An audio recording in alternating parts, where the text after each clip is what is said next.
We're going to move next to Steve Rhine, CEO and technician, Rhine Labs from Vancouver, Washington, and after that we'll go to James Hoggett.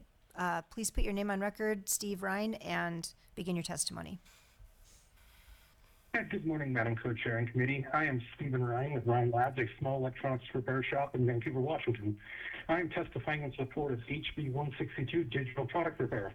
I've lobbied and testified on similar bills that have passed now in Washington State, Oregon, California.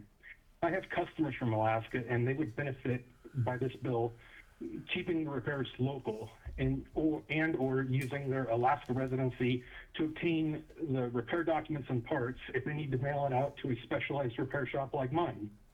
I believe the Alaska bill is sound as written with minimal exemptions. As you'll get the opposition say that schematics create a security risk, schematics can be created by anyone with the item in hand. Eyes, basic tools, it just takes time, and time is expensive. Repair time. If a repair shop has to reverse engineer the product versus spending 10 minutes with a schematic to find the problem, a schematic is just a roadmap. It's like the manufacturer saying, oh, well, yeah, you need to go from Alaska to New York, but we're not going to give you the roadmap how to get there. Figure it out yourself. It's going to take you an awful long time to get there.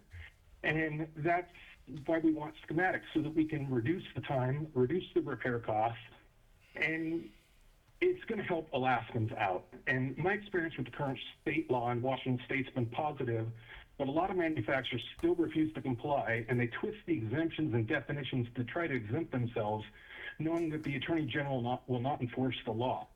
So I think Alaska's bill sound because there's a private right of action. There is no exemption for the private right of action in Alaska's bill. And I think you guys should pass it. Any questions, I'm here to answer. Okay, thank you so much for your testimony. We'll go